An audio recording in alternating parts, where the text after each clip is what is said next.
하나님의 말씀은 야고보서 4장 1절에서 5절의 말씀입니다. 너 중에 싸움이 어디로 다툼이 어디로조차 나느뇨 너희 지체 중에서 싸우는 정욕으로 쫓아난 것이 아니냐. 너희가 욕심을 내어도 얻지 못하고 살인하며 시기하여도 능히 취하지 못하나니 너희가 다투고 싸우는도다. 너희가 얻지 못함은 구하지 아니하며 구하여도 받지 못함은 정욕으로 쓰려고 잘못 구함이니라. 가늠하는 여자들이여 세상과 벗된 것이 하나님의 원수임을 알지 못하느냐. 그런즉 누구든지 세상과 벗이 되고자 하는 자는 스스로 하나님과 원수되게 하려는 것이니라. 다 같이 읽으시겠습니다. 너희가 하나님이 우리 속에 거하게 하신 성령이 시기하기까지 사모한다 하신 말씀을 헛된 줄로 생각하느뇨. 아멘. 할렐루야. 서로에게 평강의 복을 기원하는 마음으로 샬롬 인사 나누시기 바랍니다. 샬롬. 샬롬. 오늘도 아가페 찬양대가 아름다운 곡조, 은혜로운 가사의 찬양을 잘 불러주셨습니다. 우리가 세상 속에 살아가고 있는데 이 세상을 사랑해야 하는 것입니까? 사랑하지 말아야 하는 것입니까? 이 세상은 사랑해야 하는 것인가? 사랑하지 말아야 할 것인가? 이 질문에 대한 성경의 대답은 상반된 대답, 모순된 것처럼 보이는 대답을 해주고 있습니다. 하나님이 세상을 이처럼 사랑하사 독생자를 주셨으니, 하나님이 세상을 사랑하셨다는 거예요. 그러니 우리도 세상을 사랑하며 살아야 하지 않겠습니까? 하나님이 세상을 이처럼 사랑하사 독생자를 주셨으니 했을 때 그 세상과 오늘 본 말씀 야고보서 4장 4절에 나타난 세상이 다르죠. 4절 말씀 같이 읽겠습니다. 4절 말씀 시작. 가늠하는 여자들이여 세상과 벗된 것이 하나님의 원수임을 알지 못하느냐. 그런즉 누구든지 세상과 벗이 되고자 하는 자는 스스로 하나님과 원수되게 하는 것이니라. 이 말씀 속에는 세상을 사랑하지 말라, 세상을 사랑하고 세상과 벗이 되고자 한다면 스스로를 하나님과 원수되게 하는 것이다 라고 말씀하고 있으니, 세상을 사랑하라는 말씀인가, 세상을 사랑하지 말라는 말씀인가? 우리는 상반된 대답을 성경에서 발견하게 됩니다. 그래서 하나님이 세상을 이처럼 사랑하사 독생자를 주셨으니 했을 때 그 세상과 벗이 되고자 하면 하나님과 스스로를 원수되게 만드는 것이다 했을 때의 세상이 다름을 알 수가 있죠. 첫 번째 세상은 하나님의 형상대로 지음받은 세상에 살고 있는 사람들을 가리킵니다. 하나님이 이 세상 사람들을 이처럼 사랑하사 독생자를 주셨다. 우리가 멸망치 않고 영생을 얻도록 하시기 위하여 하나님께서 독생자까지 아끼지 않고 내어주신 하나님의 형상대로 지음받은 세상에 살고 있는 사람들을 하나님은 사랑하셨고 지금도 사랑하고 계시죠. 우리도 바로 그런 사람 아니었습니까? 하나님이 사랑하셔서 우리가 회개하고 예수 믿어 멸망치 않고 영생을 얻게 하신 그 하나님의 사랑, 그 사랑의 대상으로서의 세상은 사람이라는 거죠. 반면에 세상과 짝하고 세상과 벗이 되고자 한다면 스스로를 하나님과 원수에게 맞는다 했을 때 그 세상은 어떤 세상이에요? 그 세상은 사랑해서는 안 될 세상, 하나님을 거역하는 세상, 하나님을 반역하는 세상의 풍조, 가치관, 조류, 세상 속에 관영하는 죄악들을 가리키죠. 그래서 요한일서 2장 15절 16절 말씀에 이 세상이나 세상에 있는 것들을 사랑치 말라. 누구든지 세상을 사랑하면 아버지의 사랑이 그 속에 있지 아니하니. 이는 세상에 있는 모든 것이 육신의 정욕과 안목의 정욕과 이생의 자랑이니 다 아버지께로 쫓아온 것이 아니요 세상으로 쫓아온 것이니라. 우리가 사랑해서는 안 될 세상은 바로 육신의 정욕, 안목의 정욕, 이생의 자랑이죠. 육신의 정욕, 유욕을 가리킵니다. 안목의 정욕, 무욕을 가리키죠. 이생의 자랑, 명예욕을 가리킵니다. 유욕과 무욕과 명예욕으로 가득 찬 이 세상을 사랑하고 그 세상을 따라가다 보면 우리는 하나님을 떠나게 됩니다. 배조주를 멀리하는 자는 망하리니 음녀같이 주를 떠난 자를 주께서 다 멸하셨나이다 라고 했을 때 왜 가늠하는 여자들이여 라고 했을까? 가늠하는 남자들은 없다는 말씀인가? 물론 그렇지 않죠. 하나님만이 우리들의 진정한 남편이시기 때문에 하나님을 떠난 인생은 다 가늠한 연들과 같다는 말씀이죠. 하나님이 우리를 사랑하시는 사랑이 있고 우리가 하나님을 사랑하는 사랑이 있습니다. 둘 다 하나님의 사랑이라고 소유격을 씁니다만 하나님이 우리를 사랑하시는 주격 소유격이 있고 우리가 하나님을 사랑하는 목적격 소유격이 있어서 하나님의 사랑이라고 했을 때 하나님이 우리를 사랑하시는 사랑과 우리가 세상을 사랑하지 않고 하나님을 사랑하는 목적격의 소유격 하나님의 사랑이 있어요. 하나님이 우리를 얼만큼 사랑하시는가 5절에 나타나 있습니다. 야고보서 4장 5절 말씀 같이 읽겠습니다. 시작. 너희가 하나님이 우리 속에 거하게 하신 성령이 시기하기까지 사모한다 하신 말씀을 헛된 줄로 생각하느뇨. 이 말씀이 언뜻 그 의미가 깨달아지지 않아요. 어려운 구절 중에 하나입니다만 이 말씀을 함께 생각해 보시기 바랍니다. 너희가 하나님이 우리 속에 거하게 하신 성령이 주어입니다. 주어. 성령이 어떻게 우리 안에 거하게 되셨습니까? 우리가 하나님과 상관없던 자였는데 우리에게 들려진 복음을 듣고 깨닫고 내 죄를 깨닫고 회개하여 예수를 믿었을 때 하나님이 우리 속에 성령을 거하게 하셨죠.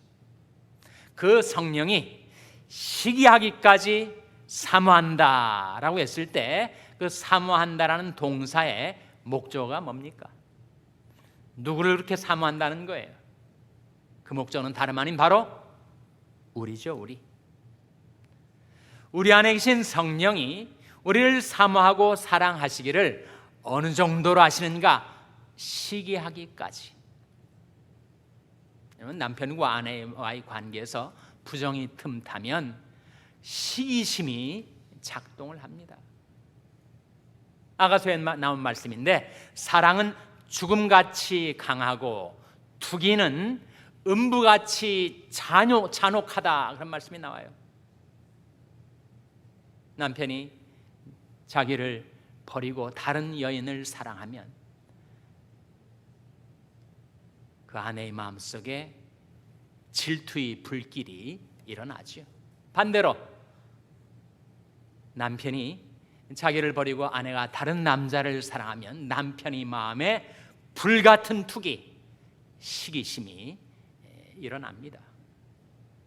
사랑의 반대는 무관심이라고 하지 않습니까? 사랑하니까 질투가 되는 거예요. 그런데 하나님이 우리를 얼마나 사랑하시는지 시기하기까지 우리를 사모하시고 사랑하신다는 거예요. 이게 성령의 사랑입니다. 성경에 성령의 사랑이라는 표현이 나와요. 로마서 15장 30절 말씀에 우리가 예수 그리스도로 말미암고 성령의 사랑으로 말미암아 너희를 권하노니 성령의 사랑이 나와요. 성령의 근심도 나옵니다. 성령의 기쁨도 나와요. 성령의 사랑도 나옵니다. 그래서 하나님이 우리 속에 거하게 하신 성령이 우리를 사모하시고 사랑하시되 시기하기까지 그리하신다는 거예요. 이 하나님의 사랑입니다. 사랑은 여기 있으니 우리가 하나님을 사랑하는 것이 아니요 오직 하나님이 우리를 사랑하사 우리 죄를 위하여 화목제로 그 아들을 보내셨음이니라. 우리가 아직 죄인 되었을 때 그리스도께서 우리를 위하여 죽으심으로 하나님께서 우리에게 대한 자기의 사랑을 확증하셨느니라. 자기 아들을 아끼지 아니하시고 우리 모든 사람을 위하여 내어주시니가 어찌 그 아들과 함께 모든 것을 우리에게 은사로 주지 아니하시겠느냐. 하나님이 세상을 이처럼 사랑하사 독생자를 주셨으니 이는 저를 믿는 자마다 멸망치 않고 영생을 얻게 하려 하십니다. 이것이 하나님의 사랑입니다.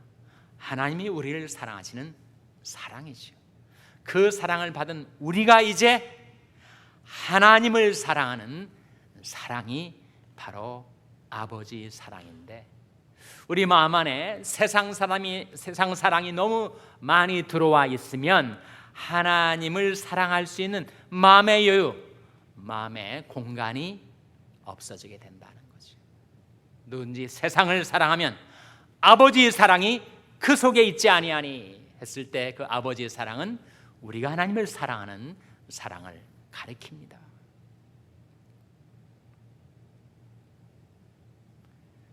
인간이 과연 하나님을 사랑한다고 말할 수가 있을까? 내가 하나님을 사랑한다고 고백할 수가 있을까?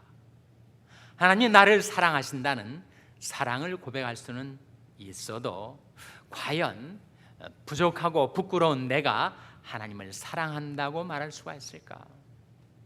저는 그 질문에 대해서 자신 있게 대답을 못합니다. 근데 성경에 보면 나의 힘이 되신 여호와여 내가 주를 사랑하나이다 하는 말씀이 나와요. 인간의 하나님을 사랑하는 사랑이죠. 하나님을 우리에게 주신 계명, The Great Commandment, 가장 큰 계명 가운데 내 마음을 다하고 목숨을 다하고 뜻을 다하고 힘을 다하여 주 너희 하나님을 사랑하라 하는 말씀이 나오죠. 그것이 우리 인생의 목표입니다.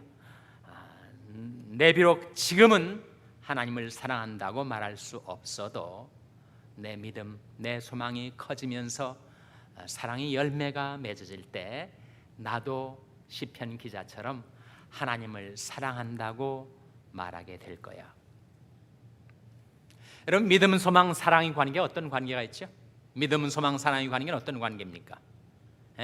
밀접한 관계에 있습니다. 대답이 좀 궁색하시면 밀접한 관계라고 대답하시면 다 맞습니다. 믿음, 소망, 사랑은 밀접한 관계. 성경 말씀에 믿음, 소망, 사랑은 항상 있을 것인데 그 중에 제일은 사랑이라 하는 말씀이 나오죠. 어디에 나옵니까? 소위 사랑장이라고 하는 고린도전서 13장에 나오죠. 13장 13절 짝장절에 나옵니다. 믿음, 소망, 사랑 이 세 가지는 항상 있을 것인데 그 중에 제일은 사랑이라. 그 중에 제일은 사랑이지만 그 세 가지는 항상 있을 것이다 라고 말씀하셨어요. 이 세상뿐만 아니라 영원한 천국에서도 그 세 가지는 항상 있게 될 것이다 라고 했을 때 믿음, 소망, 사랑은 하나입니다. 한 몸, 한 몸체에서 나오는 거예요. 여러분, 성경에서 종종 인생을 나무에 비유하는데 나무에 보면 뿌리가 있죠. 맨 밑에 중간에 트렁크라고 하는 나무의 몸통, 줄기가 있습니다. 그리고 마지막 가지에 열매가 맺혀지죠. 믿음, 소망, 사랑의 관계가 그러하다는 거예요. 믿음은 뿌리입니다. 인생의 뿌리. 나무의 뿌리로부터 모든 수분과 양분을 끌어올리듯이 우리는 믿음을 통하여 말씀의 수분과 은혜의 양분을 끌어올려요. 그래서 우리 소망이 자라나게 됩니다. 우리 인생이 트렁크처럼 나무의 몸통처럼 든든하게 세워지게 돼요. 그리고 그 마지막은 열매를 맺게 되는데 그것이 바로 사랑의 열매가 아닙니까? 그러니 뿌리와 줄기와 열매가 하나이듯 믿음, 소망, 사랑은 하나죠. 우리 몸이 하나인 것처럼 우리의 몸에 머리가 있고 몸통이 있고 다리가 있는 것처럼, 그러나 한 몸인 것처럼 믿음, 소망, 사랑은 하나입니다. 내 비록 하나님을 사랑한다라고 말할 수 없어도 내가 하나님을 의지하여 하나님께 구하고 기도하며 살고 비록 암담한 현실에 내가 처해 있지만 저 너머에 다가오는 하나님의 오심, 하나님 나라의 도래, 그것을 바라고 소망을 품고 살아가고 있어요. 프랑스에서 활동하고 있는 김위찬 교수가 블루 오션 스트래티지라는 저서를 2004년도에 발간해서 세계적인 베스트셀러가 됐습니다. 그럼 원래 경영학자예요. 블루 오션 전략이라는 책입니다. 그에 따르면 세상에는 블루 오션이 있는가 하면 레드 오션이 있다는 거예요. 이 세상의 산업, 이 세상의 마켓, 이것은 다 레드 오션. 피 터지도록 싸우고 경쟁하고 다투고 쟁취해야 하는 레드 오션이라는 것입니다. 반면에 블루 오션이 있어요. 그 성장 잠재력이 엄청나기 때문에 남과 경쟁하지 않아도 얼마든지 거기에서 수확물을 거두어 올릴 수 있는 블루 오션이 있다 하는 거예요. 어떻게 레드 오션이 블루 오션이 될 수 있는가? 지금 존재하는 모든 산업과 시장은 다 레드 오션인데 어떻게 블루 오션이 될 수가 있는가? 이노베이션, 기술 혁신을 통해서, 그리고 디맨드, 수요를 새롭게 창조하면서 남과 경쟁하지 않고도 얼마든지 수익을 올릴 수 있는 블루 오션으로 진행해야 된다. 그것이 그 책의 주제입니다. 우리가 살고 있는 이 세상이 레드 오션입니다. 정말 주어진 자원을 누가 더 많이 차지할까 경쟁하고 다투고 시기하고 질투하고 그렇게 살아가요. 그러나 우리에게 블루 오션이 열려 있다는 겁니다. 바로 야고보서 4장 2절 3절 말씀이죠. 야고보서 4장 2절 3절 말씀 같이 읽겠습니다. 시작. 너희가 욕심을 내어도 얻지 못하고 살인하며 시기하여도 능히 취하지 못하나니 너희가 다투고 싸우는도다. 너희가 얻지 못하면 구하지 아니하며 구하여도 받지 못하면 정욕으로 쓰려고 잘못 구함이니라. 2절 하반절 말씀에 너희가 얻지 못하면 무엇하지 아니하며 라고 했습니까? 구하지 아니하며. 우리가 왜 얻지 못하는가? 왜 궁핍하게 궁색하게 살아가고 있는가? 너희가 얻지 못하면 구하지 않기 때문에, 그리고 구하여도 받지 못하는 이유는 우리가 정욕으로 쓰려고 잘못 구하기 때문에. 우리가 만일 진정 하나님의 영광을 위해서 구하고 하나님의 선한 뜻을 따라 구하면 우리가 구하는 것 다 얻게 된다라고 하는 기도응답의 확실한 약속입니다. 이 세상은 레드 오션입니다. 그러나 이 세상 가운데 다가오고 있는 하나님의 나라는 블루 오션이에요. 하나님 나라는 먹는 것과 마시는 것이 아니요 오직 성령 안에서 의와 평강과 희락이라 하셨던 그 하나님 나라가 우리 곁에 다가와 있습니다. 레드 오션 속에 살던 우리가 블루 오션으로 올망하고, 이 세상 나라 속에 살던 우리가 하나님 나라로 올망하고, 성령 안에서 의와 평강과 희락을 누리며 하나님께 구하는 것, 하나님이 우리를 사랑하시기 때문에 내 비록 하나님을 사랑한다 고백할 수 없을지라도 부끄러워서, 그러나 하나님을 의지하는 믿음, 하나님을 바라는 소망, 그 믿음, 소망 갖고 살아서 마침내 하나님을 사랑하게 되는 사랑의 열매를 맺는 여러분 한 분 한 분 되시기를 주님의 이름으로 축원합니다. 기도하시겠습니다. 하나님 아버지, 하나님 앞에 나온 저들에게 하나님의 말씀을 들려주신 것을 감사드립니다. 하나님이 저희들을 사랑하시되 시기하기까지 사모하시며 사랑하신다 하셨사오니 그 사랑을 받은 저희들이 하나님을 의지하여 기도하며 살게 하시고 하나님을 소망 삼고 하나님을 바라며 살게 하셔서 마침내 저희들도 사랑의 열매를 맺어 하나님께 받은 사랑으로 하나님을 사랑하며 살게 하여 주시옵소서. 예수님의 이름으로 기도하옵나이다. 아멘.